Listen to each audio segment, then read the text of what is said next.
ایک ایسے نبی موجود ہیں جو آئندہ آنے والے کل کے بارے میں یہ مستقبل کے بارے میں جانتے ہیں، یعنی علم غیب رکھتے ہیں۔ منصب نبوت کی حساسیت نے اس کو بھی برداشت نہیں کیا کہ ایک بچی ہے، کم عمر ہے، کم سن ہے، اس کے باوجود آپ نے اپنے فرائض منصبی سے پہلو تہی نہیں کی، بلکہ آپ نے ارشاد فرمایا، روک دیا کہ یہ مت کہو، یہ تو آپ کے نازک احساسات ہیں، عقائد کی درستگی اور اس کی تصحیح کے سلسلے میں۔ پھر آپ نے فرمایا وہی پڑھو جو تم پہلے پڑھ رہی تھی، یعنی بدر کے موقع پر شہدائے بدر کے کارنامے، ان کی جسارت، ان کی فداکاری، ان کی جانثاری کے واقعات اور ان کی داد شجاعت اور ان کی شہادت کے مرتبے پر فائز ہو جانا، ان کو بیان کرو۔ آپ نے فرمایا وَقُولِي مَا كُنتِ تَقُولِينَ، اس سے آگے بڑھ جائیے۔ اہل علم جانتے ہیں کہ قرآن مجید کے اندر جہاں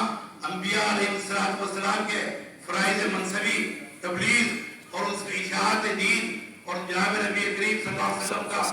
آپ کے جو سپرد مشن کیا گیا من جانب اللہ احکامات کی تبلیغ، اس کے ساتھ ساتھ انبیاء علیہ السلام کے واقعات، ان کی قربانیاں، ان کی محنتیں، ان کے مسائل، ان کی جدوجہد، ان کی بھاگ دوڑ، ان سب کو قرآن مجید بیان کرتا ہے۔ چھوٹا منہ بڑی بات، کیا یہ اس سے اس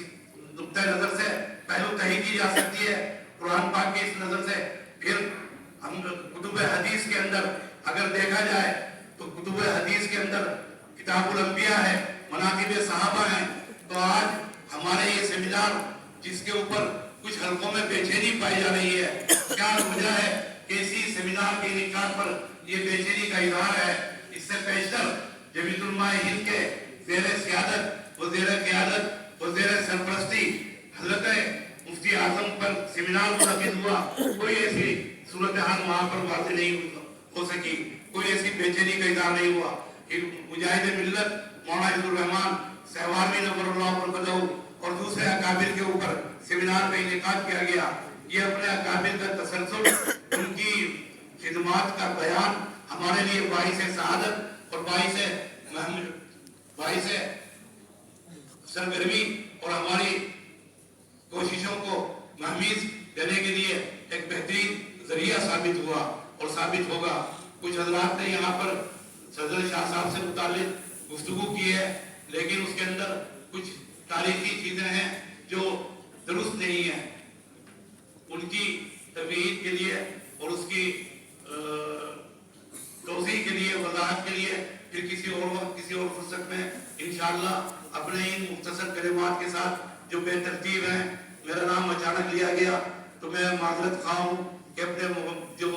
جذبات ہیں اور اپنی جو چیزیں ہیں ان کو میں سراست کے ساتھ اور